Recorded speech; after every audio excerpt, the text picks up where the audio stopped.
I have the honor to be talking with Jason Wright, who is now the senior advisor and until recently the president of the Washington Commanders NFL team. And I just want to thank you. I want to thank you for taking the time to talk to me. Of course, man. It's my pleasure. And I know you have to get on a flight here today pretty soon, so I'm grateful that we have the opportunity to chat. So before we get going on career and on thoughts about what's going on in our society right now, how are your kids doing? Oh, man. Thank you for asking. That's actually where I'm going. I'm going to see my kids. My son, who plays flag football, he's 11. His team made the championship game, and they live in California with their mom. And the game is tomorrow, so I got to get there.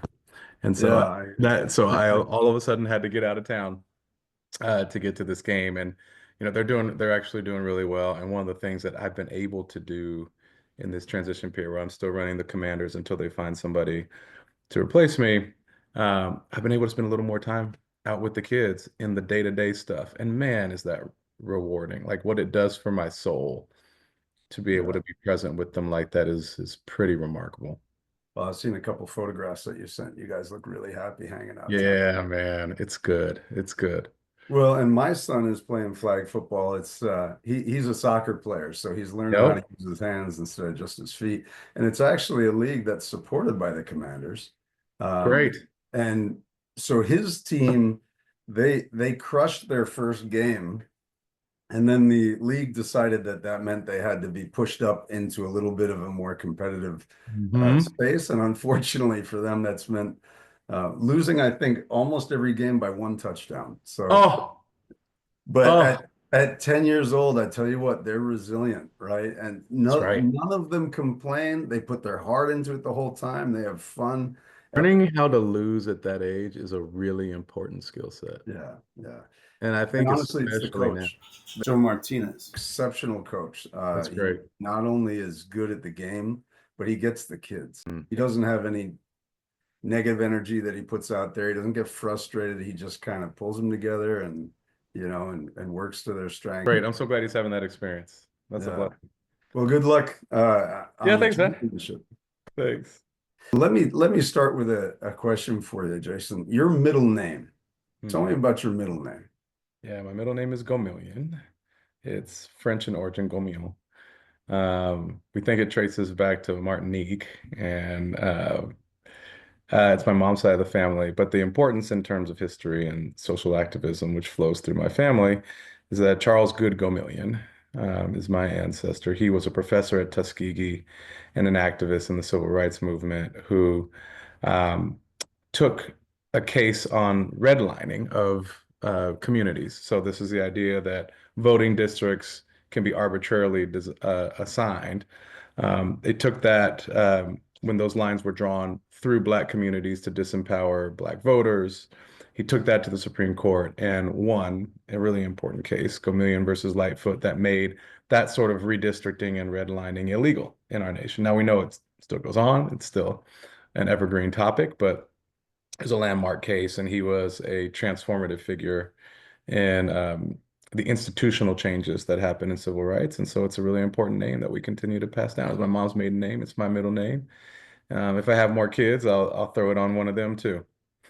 I'm sure with the recent days that is probably something that's top of mind in terms of some of the struggles we've had with equality of voting access and honestly concerns about the process of participatory democracy and whether or not the institutions are working how they should be working and whether or not they're going to hold up under some pretty intense divisiveness. And I don't think that the questions about voting and voting access and voting rights and legitimacy are on one side or the other of the That's right. aisle, so to speak. So I'm curious, with that in mind and with that history and that background, what are your thoughts about our current state of the democracy and how we might shore up some of these, I guess, the institutions, but the faith in the institution that seems to be. Yeah, yeah, yeah, yeah. I mean, this is way out of my lane of expertise. So I'm talking, my opinion is a dime a dozen along with everybody else's. But I do tend to be, just like I am in my personal life, maybe to a fault, I tend to be a little bit non-emotional and dispassionate and hyper logical about things. And I think in the long run, whether it's conspiracy theory driven or real concerns about the integrity or structure of our institutions, when a light gets shined on it long enough, it does get righted in a way that is in line with facts. That tends to be, I think, the one thing we can hopefully agree with across all parts of our political system is that more people voting fairly with less ability for interference is a good thing. I think that's like a ecumenical belief. The more light that gets shined on this, whether it's good motivations or crazy motivations, should move us towards that end. That's my positive lens on it. The process by which that happens is probably going to be fraught with um, inflammatory language and debate and talk about who deserves the right to vote and who doesn't in a dehumanizing way. And like that's not going to be helpful to having one American identity. But I think if we are able to suffer through that, the end result should be a good one from a policy standpoint. The idea that conflict and social conflict are there is not inherently a bad thing. It will always be there. The question is, what do you do with that? How does it evolve? Does it devolve into violence and dehumanizing Right. rhetoric, or does it evolve into new institutions and new social relationships that better serve everyone within the society? You said it wasn't in your lane of expertise, but I'm not entirely sure that you're not right in the heart of something that gives me at least a lot of, I'm sure it's not a space that's without any kind of conflict. You know, I remember the Colin Kaepernick period where you were actually just finishing as a player, I think, as he came into the Mhm. NFL. And the idea that, you know, he was manifesting in his way a concern and resistance to some serious social issues.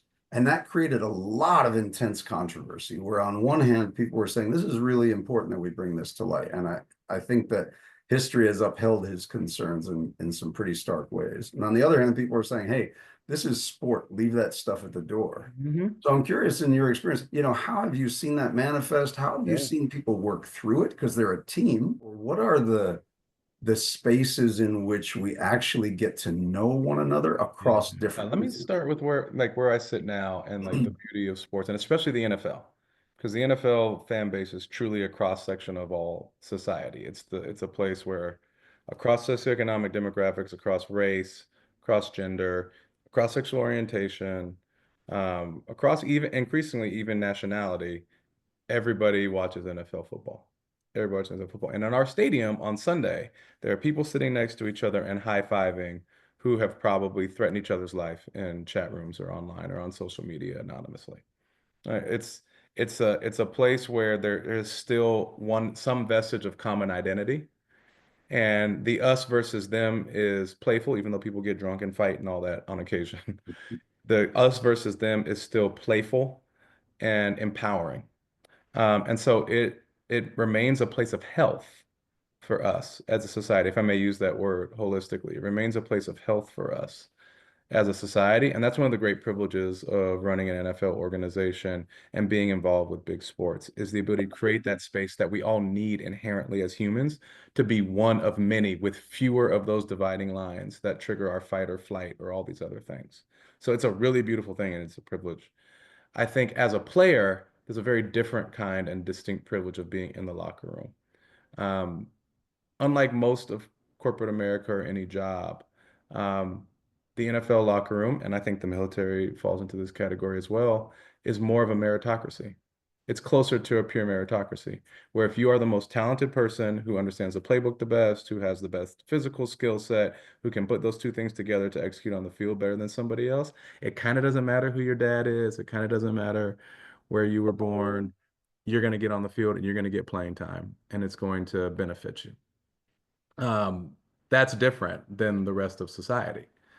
The rest of society does not operate that way. It does matter who your dad is. Even in the coaching ranks of football, it matters who your dad is. It matters who you're connected to. But on the field, it doesn't. So you start off in this baseline where it feels more fair. It's probably not perfectly fair, but it feels more fair. And when it's a merit-based system, you in a team sport, you also start to rely on your teammates in a real way. And the relationships you develop with them, while competitive in one instance, are also focused on the collective good and collective success. And so in that locker room, you learn that a successful team, you're connected personally. You have real personal relationships with one another. You understand each other's motivations so that you can help each other in times of need. And you develop these real, rich personal relationships with people that come from very different backgrounds than your own.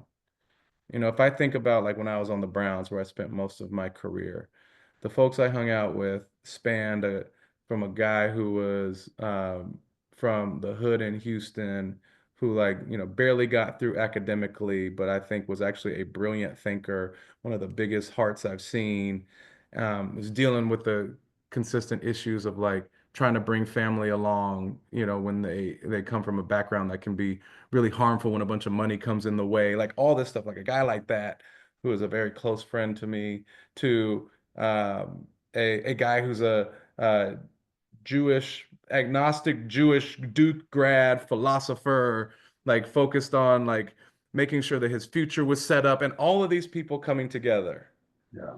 in a way where we're all genuinely brothers, that happens very rarely in society. And the benefit for me and other guys when we left the league is you maintain, in most cases, you maintain that ability to connect deeply with someone who is very different from you. It becomes a skill set you have, and it's a differentiating skill set. And I think it definitely helped me in my business career. And it's been even more beneficial in the social life that I've created around me. How would you encourage, particularly now, that players or fans take that and be very conscious about how that might be helpful and bring it Mhm. into the rest of the social space right now, where honestly it just feels like we're carving divisions between us in every possible way that we can imagine. We're creating these singular reductionist identities that are in opposition with one another and have Yeah. no room for nuance and no room for even uh, resisting or questioning from the inside, it seems. So what role can players, fans, and others within the space of sport play to kind of help us try to heal across those divisions? I never really thought about how, like, the intentional strategy of carrying it over. Like, I know what happens in the moment and in the context, but if I just spitballed with you right now, I think maybe this is a place where the bane of social media could be flipped on its head and put in a positive light. I think most of us who have friends across the social and demographic spectrum, when we're connecting with them deeply, we're doing it in private. It's in private spaces, it's in our homes, because it's not about people seeing. It's not about external identification. It's actually about the lived experience. And so these things happen over quiet dinners or hikes or like places that like are not as visible. I think we need to like borrow from scripture a little bit and like and say, what man puts a lamp under his bed? Instead, like let your light shine so all men can see. Um, and I think maybe part of what can happen is like the good people who are living life in diverse circles should just talk about it more. Like I think players could show, and they have great, they're very sophisticated on social media now, show the bonds that have been built across the political and demographic spectrum within the locker room and show their friendship, what it's based on, and how when issues that are typically divisive come up, how they handle it in the context Yeah. of a friendship that's based on something else. I think it can just be like peeks into the lives of how we live in Yeah. those spaces. And maybe that can encourage others to do the same. Now, there's risk in that, right? Because we are so divided and inflammatory. If suddenly you are publicly neutral in some way, neutrality or nuance is considered weakness right now. On either side of the aisle, like everyone's to blame for this, right? Like extremes mean strength and nuance means weakness. And so maybe there's a social penalty that people pay, but yeah, maybe the first step is just letting people see how you live and letting them be surprised by how you operate. When the team gets on the field, they have to present a certain kind of unity. But I'm sure that the process of getting there is not always necessarily all that pretty and Oh, all that. yes, you have fights, you have debates. Like I remember on this dimension in 2008 I was with the Browns, and I remember the 2008 election. Like there was some real division in the locker room. There were a couple guys who um, were stumping for the McCain campaign at the time, a bunch of folks who were doing grassroots stuff for the Obama campaign. And I remember like there was some tough debates and argument and all of this stuff, but these guys were really bonded to each other. And so it usually ended, even if it got intense, it usually ended up with somebody making a joke about the other person or, clowning their girlfriend or something like that. And then it moved on. The relationship it got intense, and then it had the soft landing pad of we actually care for each other and we do life together on a daily basis. And so even the most intense situations were fine. That's how I think it has to operate in the future. I think the challenges are fewer of those tight bonds built ahead of time in the rest of society. Having safety and having security and having the freedom to express yourself.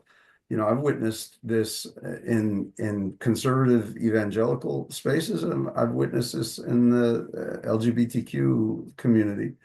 And honestly, Right. the fears may be more similar than I think Very people realize, similar. and what they're hoping for in society. Now, you Yeah. raised the spiritual question. You sort Yeah. of got there before I. What I know of your past is, you came out of more of a conservative Christian space and have Yep. evolved towards what I think, from our conversations, I might call a more mystical Hmm. relationship with the divine. So in a way, you kind of have a foot in both camps, right? You saw Right. what it was like and the concerns in that space that you came from, and very much were, you felt like you belonged to. Yeah. And now you have a different sort of set of insights that might bring you into a different community. That's So you right. have a bit of a best of both worlds perspective. How might you negotiate right now this sense of spiritual division that's also kind of behind some of our social and political divisions in this country right now, in a sense that people don't feel like they're allowed to be who they are religiously or spiritually because, quote unquote, the other is trying to destroy that identity? Yeah, yeah. I mean, there's a lot in there. Let me maybe give two pieces of commentary on this. One, I think having been a teaching pastor at a large evangelical non-denominational church, mega people call it a mega church, and I was embedded in that community. I knew lots of the big time pastors across the nation and consider them friends and still esteem their work and their ministry. Like I've not turned my back on it wholesale by any means.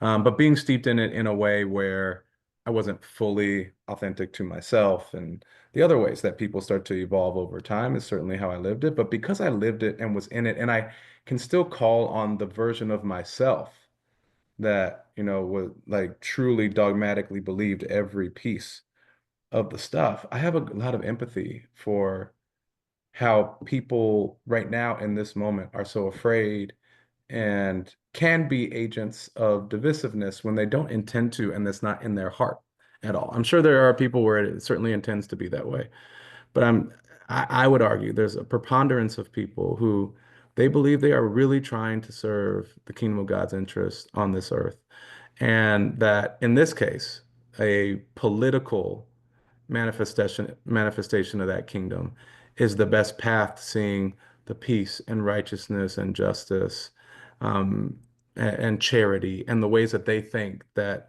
this kingdom can be ushered in on this earth. I understand where they come from. And so when I see somebody angry or afraid or accusatory, I know that likely comes from a deep place of trying to protect something they think is really important or protect their own identity and their family as something that is important. Um, on the flip side of that, I think the hard grabbing, whether it's on the far right or the far left, the hard grabbing for power, if you're a person of faith, runs counter to faith itself. Faith itself believes inherently in many aspects of life that are uncontrollable. I think in almost every faith background, it also ascribes a belief in the benevolent other, whether that is the Christ, whether that is the universe, whatever you fill in the blank, that is guiding the course of history in a way that leads to a better and better outcome for all of humanity. And we play a role, but ultimately there is some omnipotent force that is moving things toward a positive end. And when we believe it all depends on us, it shows a lack of faith. It shows a lack of faith. And when we believe it all depends on us and us grabbing control and directing things, it also shows a lack of humility in our own ability to know what is right and wrong and what is best. Because I think even the most, let's call it, um, forward thinker 50 years ago would be regressive today in terms of what they think is justice and honoring society and taking care of the marginalized and feeding the poor and hungry and all this stuff, right? It would feel regressive compared to today. And so I think we have to give one another, we have to be honest with ourselves that the grabbing of power and us directing things in the way that we're convicted of may not be all that right either. May not be all that right either. And so part of it is allowing faith to let us be a little more open-handed with hard power and a little more focused on where faith tends to push us in every faith practice. Muslim, Hindu, Christian, Jewish, and that is to the people that God or the universe wants to bless and take care of. And I think in the context of doing well for people, we actually court more influence to our belief system and the way we are operating than trying to grab power and structures in society. There are a lot of people of faith that are just being quiet right now, and a Yeah, lot of the people who have the microphone are the ones who don't embrace the nuance, don't embrace, and I think it's really important the term you use, humility in the expression of their spiritual practice and their spiritual search. You know, if you do indeed believe in the benevolent other, as you said, to help with our own evolution, if we're absolutist and we don't have that humility, where's the room yeah, for however we term it, the divine or the other, to guide what is a deeply imperfect humanity? yes, Faith actually has two definitions, essentially. One is really believing in something, right? And so you have your doctrine, you have your convictions. But the other is doubt, putting yes, something in the hands of the other. I have faith that, in the divine, which means I don't know, yes, right? And that not knowing uh, is really for me central in the spiritual yeah, process. So I know that you went through some experiences that kind of opened up a sense of, hey, there's a lot of exploration I can do here. yeah, So if you're comfortable talking about it, yeah. kind of where have you landed now? Yeah, I'll give you guys the publicly available version of this story. Uh, You have to catch me for a drink to get the full gory details of it. But in 2016, I went to a retreat put on by two brothers, Seth and David Taylor. Um, in Alaska, and it was mostly for evangelical or Christian background ministers who were either in formal ministry, like a buddy of mine who's a Lutheran priest in Sweden, or lay ministry, like a couple of my buddies who live in the southern part of the U.S. who are just like on deacons at church and involved with church and things like that. But it was a set of people who took their faith seriously and played some sort of formal or semi-formal role in their church communities or spiritual communities. And it was a group of maybe 30 guys, maybe it was less than that, maybe it was 20 guys, all men at this getaway in Alaska. And pretty quickly we realized this was not really about the stuff that we were fighting through our families and our habits and all the stuff that we came there thinking about how to be a better Christian boy, whatever it was. Really, what it was for us to challenge our theology in a way that opened us up to seeing God being bigger than the narrow version that we created in the God of our theology, as Paul Tillich would call it.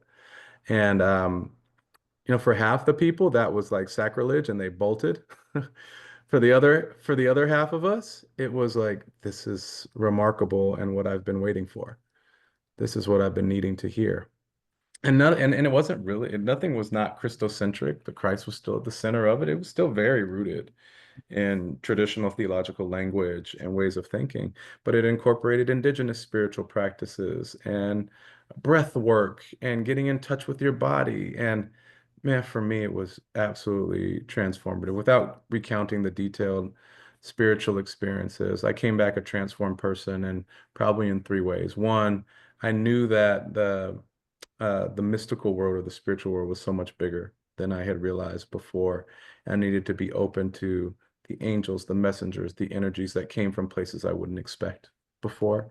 And it opened me up to do a whole bunch more seeking. Secondly, I started the process of a multi-year process of learning to love myself really well. I think one of my big difficulties um, in my previous faith practices was that it was rooted in this deep sense of self-hatred and shame. And I did a lot of good things because I was trying to make up for the way that I felt about myself and the way that I saw myself in the context of God, in the context of my marriage, in the context of my world. And the process of learning to love myself freed me up to live very differently. It allowed me to explore what a life authentic to myself could be like.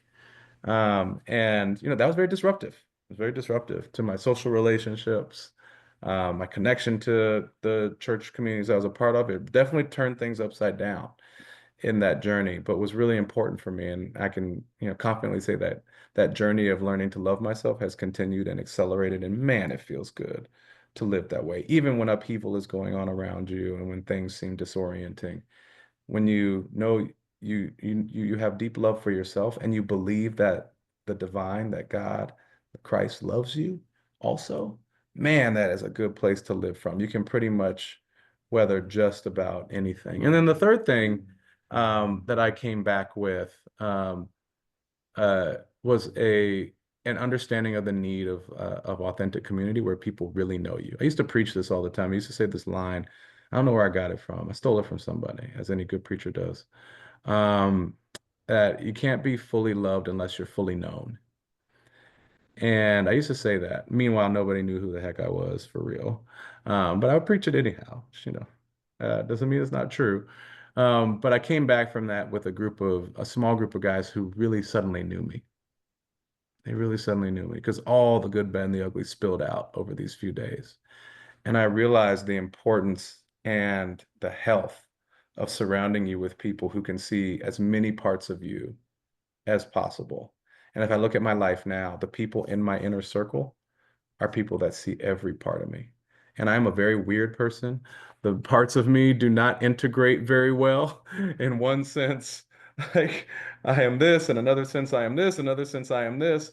So it is tough to be Jason's friend fully, much less Jason's partner in business or in love or whatever it is. It is difficult because I am a complex, multi-layered person full of contradictions. But the people in my inner circle who remain, they get all that. They get all that. And they help me to integrate those parts of myself as I live. And man, that is a good place to be. That is a good place to be. What would we look like as a society if that's how we were applying these That's ideas, not right. just internally, but externally, right? How do I disagree with you, but with love? And it goes Yes. back to what does it mean to love? And Mhm. I know as a father, I've learned a lot about that question. But I think oftentimes we confuse love, whether it's self-love or love of the other, with an acceptance of everything where the person Right. is, right? If I love you, it means I'm validating everything about you. For me anyway, the idea of love is not a passive thing where you just accept Yeah. everything. It's agency for positive change. If you love someone, you want the best for them. Now, you Yes. don't always know what the best is for them, so you have to be in a growth uh, Yes. base as well, right? It's a relational transformation. And when I think about the admonition to love the enemy or love the other, you hear a lot of times people say, "Oh yeah, I love the enemy."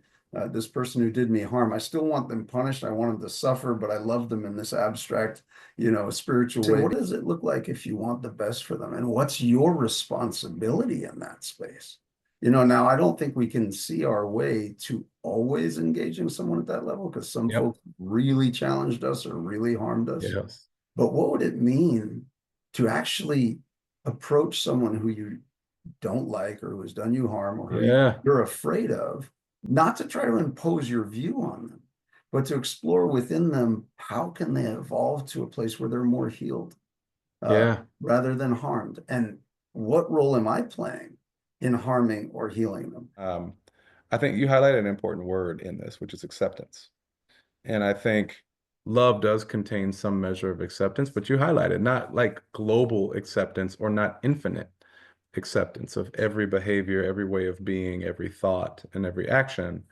Um, but there is, I think, inherent in love an acceptance of who the person is right now. Because in order to approach them, to even have a conversation that can be potentially life-changing or catalyze change in the two of you have to accept them for where they are at the moment you're entering that conversation. And what that does is it sets your expectations of how they will respond in a way where you can maintain that posture of humility and openness to what they're going to say. It's like I think Paul wrote it in the epistles. It gives us the ability to be unoffended. It Hmm. gives us the ability to be unoffended, which is important in doing ministry or connecting with people. And I'm willing to be in relationship with them through that. And that allows you also to be open to aspects of what they might say that you might not normally hear that hit and maybe change you. Yeah, And then exactly. in the long run, that relationship and that dialogue is what changes both parties over time. So accepting where someone is at today in the immediate, as hard as that is, it requires a divine amount of humility to put aside your own feelings, to put aside things, to choose to connect with that person. And then over time, hopefully some of those things that we might think are not in line with what God wants or Yeah. the direction that's best for society, those things change.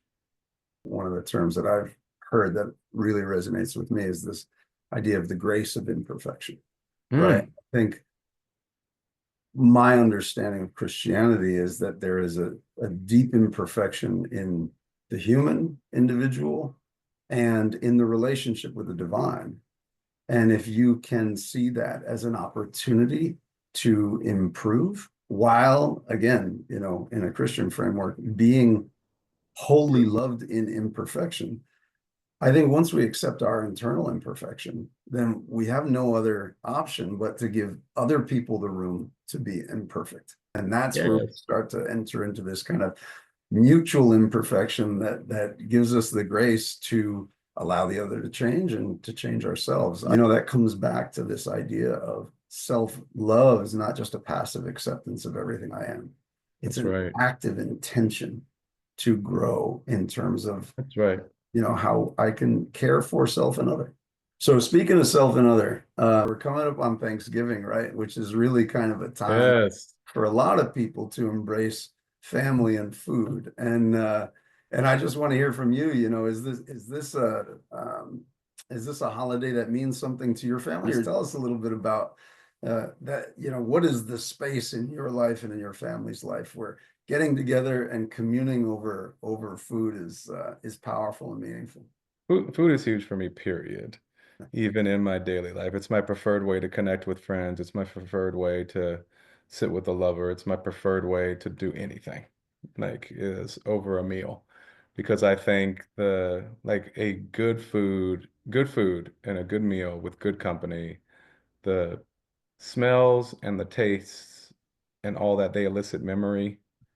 They draw you into deeper conversation. Some of our more poignant moments have usually happened over food, whether it's the food after a funeral or the food at a birthday or like everything gets caught there. I think we get the best of people's deeper selves when we eat together, when we break bread together. So it's my preferred way of being. I just got to watch how many of those meals I have or I start to get a little too heavy. But I love it. And for me, Thanksgiving is a big one for me and my family. Typically, it is about three things when we're together. One is the preparation of the meal. It almost for in my family, it almost feels ritualistic because there are dishes that we've made in our family for as long as I can remember and that I know predate me as well. Like the way the greens are made, the way the mac and cheese is made, the way the sweet potato pie is made, a specific recipe that goes back to ancestors that we continue to do. And when my kids are participating in that, it feels ritualistic in a really, really beautiful way. And I love doing that. So that's one. I think then the second one is in the eating of the meal itself. There's like in my family, there's a hierarchy. There's a kids table and there's an adults table. Yeah, And the kids table still might have grown people at it. It just depends on where you fit in the rankings of who is right. there. Right. And I like it because it pays homage to the elders. Yeah, It pays homage to the elders. So when you got a 30-year-old sitting at the kids table with, kindergartner, it says that lived experience is important, that the wisdom of the elders is viable and valuable. And I love that. I love that too. And that's another sense of like ritual and um, practice, like that I think is really, really important. I love the group family prayer beforehand, where however many people are in the house hold hands and pray over the meal. Even if some people don't believe, they yeah. still do it and they do it enthusiastically. Why? Because this is a way of connecting us together, and it's just what we as a family do. It's just what we as a family do. And then I like the end of the meal when people have drunk a bunch of wine and they've moved on to like whiskey or tequila and they're eating dessert. And especially the old folks in the family get a little loose with the tongue and they start to tell stories of back in the day. They start to talk about people in the family, and that's when it gets either very poignant and powerful or downright hilarious. And I love those moments. I have a 90-year-old aunt, Aunt Velma, and you give Aunt Velma a whiskey sour or two, and it is the best conversation you will ever have in your entire life. I promise you that. And so I love Uh, those moments where I get to just yeah. bathe in the stories, wisdom, jokes of my people. And I grew up in a Irish Italian Catholic family that came from humble histories. And so it was the same thing. The kids' table, everyone crammed in, like 20 people crammed into this tiny little kitchen that, neighbors showed up, nobody knew where they were coming from, Yep. So, there are a lot of, I think, pressures on that kind of a family space. That's something that we see, I think, in the American context is as we elevate the voices of youth, which is really important. Um, that we don't forget the voices of elders and what is held Yes.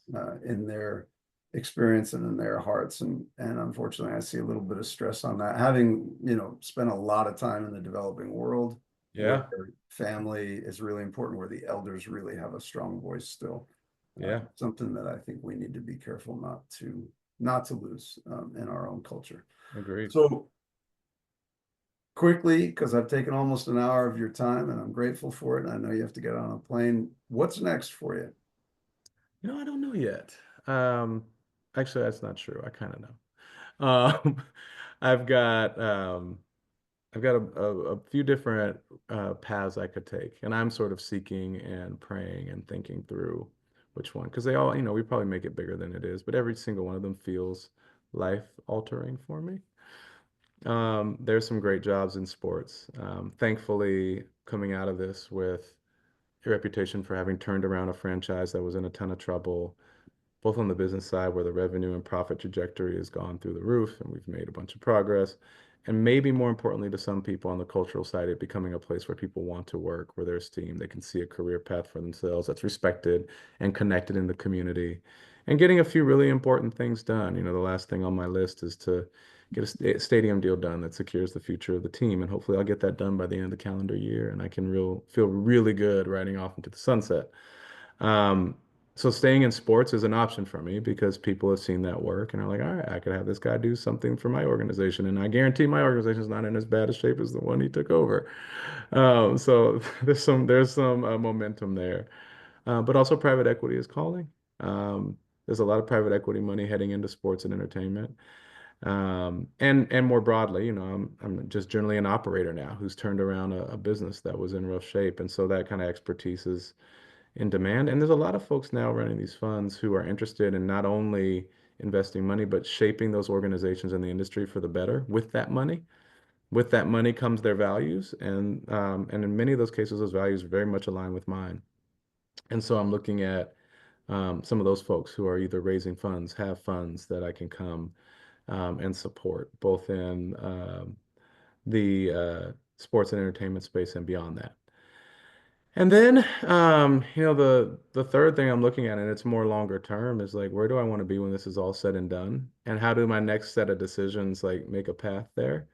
And, I think I want to like use my brain a bunch. And I think I want to maybe follow through, get a doctorate, teach, right? Maybe at most run a university on the back end, but I want to get back into the space of academia when this is all said and done. What am I, 42 now? So give me 30 years on the other side of this. I want to land my way back in academia and let the rich, weird, paradoxical experiences I've lived in my life come together in a way where I can translate that academically to the world. That's my thinking right now, man. So we'll see where I land. Well, I'll tell you, I know there have been rumors about Green Bay, which would make my son very happy because his best friend is a huge Green Bay fan. Yeah, So, man, I wanted that job. That one actually already passed. I oh, wanted did it? that was a great job, amazing job. I mean, Yeah. what better thing to be a CEO of an iconic franchise? No, the guy who got that is fantastic. His name's Ed Policy, but it was me and him in the end, and they went with Ed. So he's got a dream job, and I know he knows it too. So he's not letting that sucker go. But that would have been awesome. It's a great community up there. The board of directors was fantastic. The current CEO is a mentor of mine, Mark Murphy. But that one passed me by. I've passed some jobs by. That one passed me by. But there's some stuff that's as exciting as that one for me. So I'm looking forward to making this decision. I want to make it soon. I want to make it pretty soon. Well, listen, again, we have so much more we could talk about. Your work at McKinsey on inclusion and in the corporate space, your spirit animal, being a duck. I want to hear that story. Mm.